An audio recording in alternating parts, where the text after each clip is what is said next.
하위국의 왕사성 기수국 구덕원에서 덕이 높은 비구 38,000명과 수많은 보살마살과 함께 계셨다.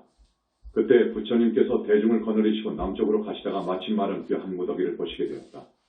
이때 부처님께서 곧 해골더미를 향하여 이마를 땅에 대고 큰 절을 하시었다. 이것을 본 여러 제자들 가운데 아난다 존자가 부처님께 서로 말씀하시되, 세존이시여, 열애께서는 이 세상에서 가장 높은 스승이시고 모든 중생의 어버이신데 어찌하여 보잘것없는 해골더미의 절을 하시나이까? 부처님이 아난다에게 이르시되, 내가 비록 나의 상수제자여 출가한 지도 오래되었지만 아직 이치를 알지 못하는구나.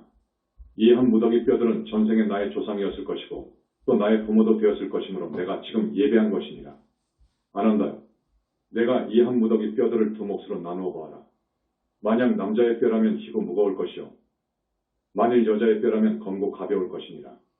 아난다가 부처님께 서로 말씀하시되, 세존이시여, 남자와 여자가 살아있을 때에는 그 옷과 생김새를 보고 남녀를 구별할 수 있겠지만 한번 죽은 뒤에는 똑같은 백골일 뿐인데 어찌 제자로 하여금 남녀의 뼈를 분별하라 하시나이까?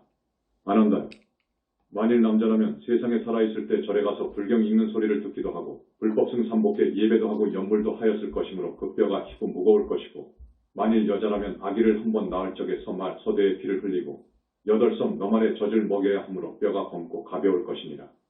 아난다가 이 말씀을 듣고 가슴을 칼로 오리는 듯 눈물을 흘리며 부처님께 말씀드리기를, 세존이시여, 어떻게 하면 어머니의 은혜를 갚을 수 있겠나이까?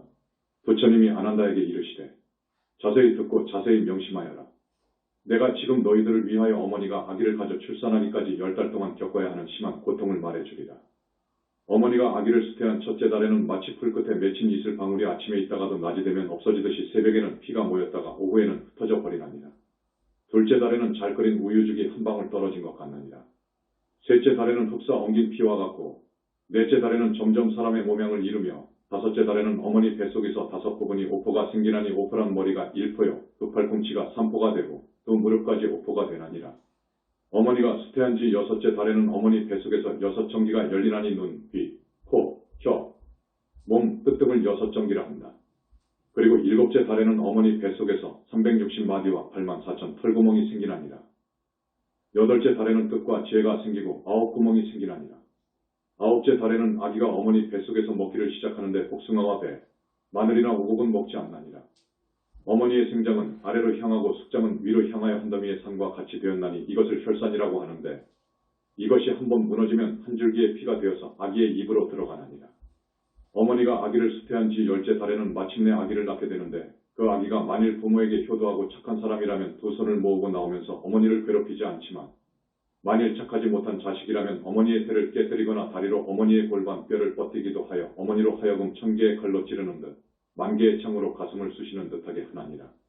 이런 고통을 겪으면서 아기를 낳은 뒤에도 또 10가지 큰 은혜가 있나니라. 첫째, 태에 실어 보호하신 크신 은혜. 6달 되어서는 육정이 열렸어라 한 몸이 무겁기는 산보다 더하였고 거니는 그때마다 찬바람 겁이 나니 고운 옷 생각 없어 입어도 보지 않고 머리말 거울에는 먼지만 가득하네. 둘째, 해산할 때 고통받은 크신 은혜.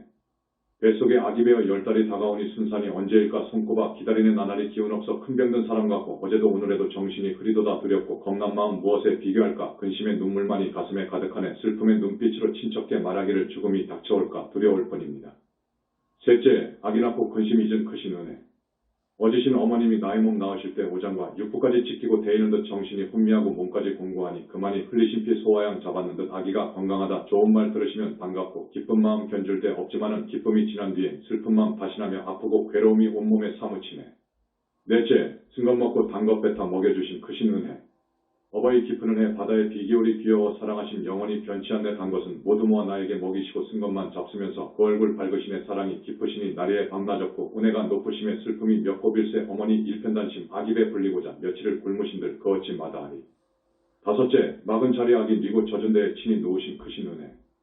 어머니 당신 몸은 100번이 젖더라도 아기는 어느 때나 마른데 미이시며 두 젖을 먹여서 아기배 불리시고 찬바람 쏘일세라 소매로 가리우네. 아기를 돌보느라 잠 한번 편히 자랴 두둥실 둥게둥게 안아서 놀리시니 아기만 편하다면 무엇인들 사양하며 어머니 그 몸이야 고된들 어떠하랴. 여섯째, 젖을 먹여 양육하신 크신 은혜. 어머님 크시는 애 땅에다 견주리까 아버님 높은 은혜 하늘에 비기리까 높고 큰 부모 은공 천지와 같사오니 자식을 사랑하는 부모 뜻 다를 성과 눈 갖고 없더라도 조금도 믿지 않거든 손과 발 못 쓴다고 싫은 맘 있을 손과 배갈라 낳은 자식 병신이 더 귀여워 온종일 사랑해도 정성은 끝없어라. 일곱째, 똥오줌을 가려주신 크신 은혜. 지난날 이내 얼굴 꽃보다 보았었고 옷같이 아름답고 손같이 부드러워 예쁘게 그린 눈썹 버들이 부끄럽고 두 볼에 붉은 빛은 연꽃도 수줍었네. 은혜가 깊을수록 고운빛 사위였고 기저귀 빠느라고 손발이 거칠었네. 아들딸 기르느라 고생은 말도 마라. 어머니 꽃철굴에 주름살 잡히었네. 여덟째, 먼 길 가면 걱정하신 크신 은혜. 죽어서 영이별도 잊을 수 없지만은 살아서 이별함도 마음을 끝놈에라. 자식이 집을 떠나 먼 길을 가게 되면 어버이 자식 생각 한실들 잊으리오. 이 마음 밤낮으로 자식을 생각하며 두 눈에 흘린 눈물 천줄기 만줄기라. 원숭이 자식사랑 청자를 끊음처럼 어버이 자식 걱정 그보다 더하여라. 아홉째, 자식 위에 애쓰시는 크신 은혜. 어버이 크신 은혜 바다에 비길 건가 산보다 높으시니 어떻게 값사오리. 자식의 온갖 고생 대신키 소원이요. 아들이 괴로우면 부모만 편치 않네. 아들딸 길을 떠나 먼 길을 가게 되면 밤이면 추울세라 낮이면 줄일세라. 자식들 잠시라도 고통을 받게 되면 어버이 근심 걱정 하루가 삼치로다. 열번째, 끝까지 사랑하신 크신 은혜. 아버지 어머니의 그 은혜 어떻더냐. 자식을 사랑하신 잠신들 쉬오리까 서거나 앉았거나 마음은 따라가고 말거나 가깝거나 사랑은 같을세라. 늙으신 부모 나이 100살이 되었어도 여든된 아들딸을 행여나 걱정하네. 부모님 깊은 은공 언제나 값사올지 이 목숨 다한 뒤에 하나들 무엇하리. 부처님이 아난다에게 이르시되 내가 이 세상의 중생들을 보니 비록 사람의 얼굴을 가졌으나 그 마음과 행동이 어리석어서 무모의 큰 은혜를 알지 못하고 공경하는 마음을 내지 않으며 은혜를 저버리고 착한 마음이 없어서 효도하지 않고 또한 의리도 없나니라. 어머니가 아기를 뵌 지 10달 동안에는 일어나고 앉음이 편치 못하여 무거운 짐을 진 것 같고 음식을 소화하지 못해 오랜 병을 앓는 사람 같으며 10달이 되어서 순산할 때에는 몹시 심한 고통을 받으면서도 잠깐 동안이라도 좋고 나쁨이 아이에게 해가 될까 염려하며 양이라도 잡은 스피를 흘려 자리를 적시었나니라.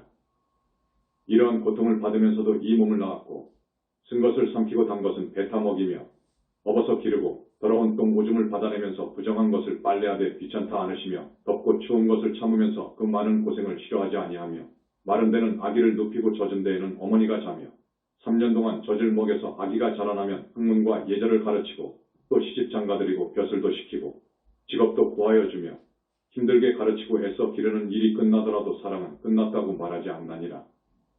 그리고 만일 자식이 병이 나면 부모도 함께 병이 나고 자식이 병이 나아야 부모의 병도 바로서 낫느니라.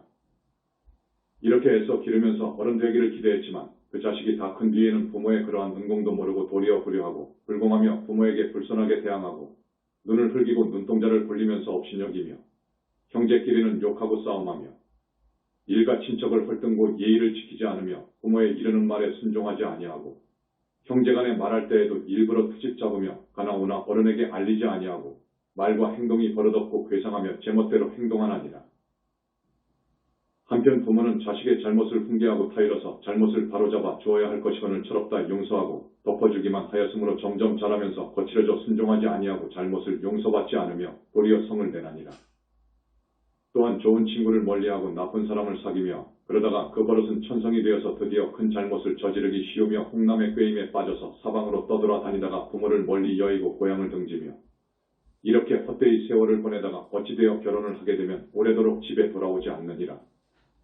이렇게 타영해서 조심없이 방랑하다가 홍남의 꾀임에 빠져 법을 범하기도 하며 그로 인해 벌을 받고 감옥에 갇히기도 하며 혹은 심한 질병에 걸려서 큰 고통을 당하거나 혹 액난을 만나 춥고 배고픔을 면할 길이 없을 때 돌봐주는 사람은 없고 여러 사람의 업신여김을 받으며 혹은 길거리에 쓰러져 결국 죽게 되더라도 아무도 구해줄 사람이 없고 죽은 시체까지도 땅에 묻히지 못하여 그냥 썩이며 볕에 쪄이고 비바람에 불리어 해골이 낭자하여 타양의 모래바닥이나 풀밭에 뒹굴게 되면 부모 친척과는 영원히 부모의 마음은 자식을 따라서 걱정하기도 하고 혹은 피눈물을 흘리다가 눈이 어둡기도 하며 혹은 너무 슬퍼하다가 병이 되기도 하며 혹은 자식을 기다리다가 몸이 약해져서 죽게 되면 외로운 영혼이 원한이 되어서 끝끝내 잊어버리지 못하며 혹은 자식이 효순과 도의를 본받지 않고 좋지 못한 무리들과 어울려 떠돌아 다니며 사나워져서 나쁜 일을 일삼는다거나 남을 때리기도 하고 도둑질을 하여 이웃에게까지 해를 끼이기도 하며 술 마시고 노름하고 여러 가지 죄를 저질러 형제에게 누를 끼치거나 부모에게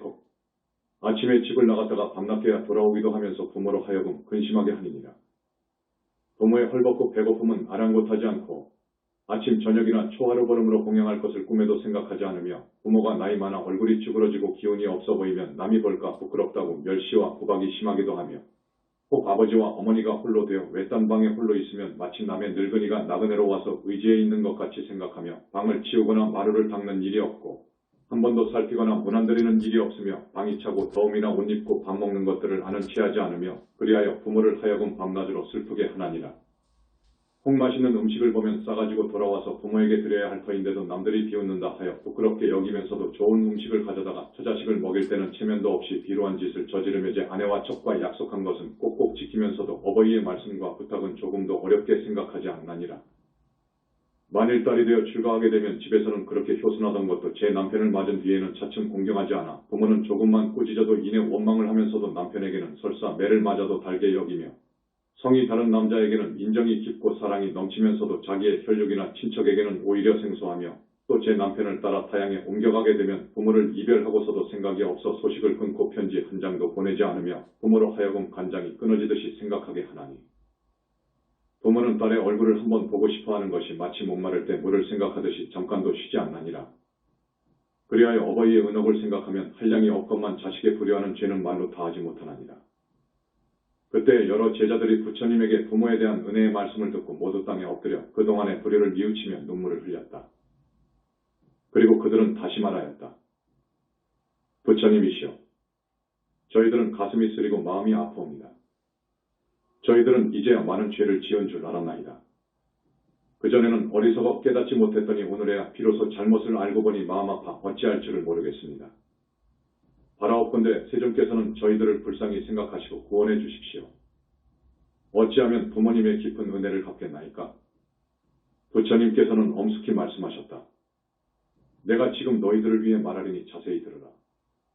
가령 어떤 사람이 부모의 은혜를 갚기 위하여 왼쪽 어깨에 아버지를 업고 오른쪽 어깨에 어머니를 업고서 수미산을 100번 1000번 돌다가 가죽이 터져서 뼈가 나오고 뼈가 닳아서 볼이 흐르도록 하여도 오히려 부모의 깊은 은혜는 다 갚을 수 없나니라. 가령 어떤 사람이 흉년을 당하였을 때 어버이를 위해 몸의 살을 오려내고 뼈를 갈아 가루같이 하기를 100,000겁이 지나도록 하더라도 오히려 부모의 깊은 은혜는 다 갚을 수 없나니라.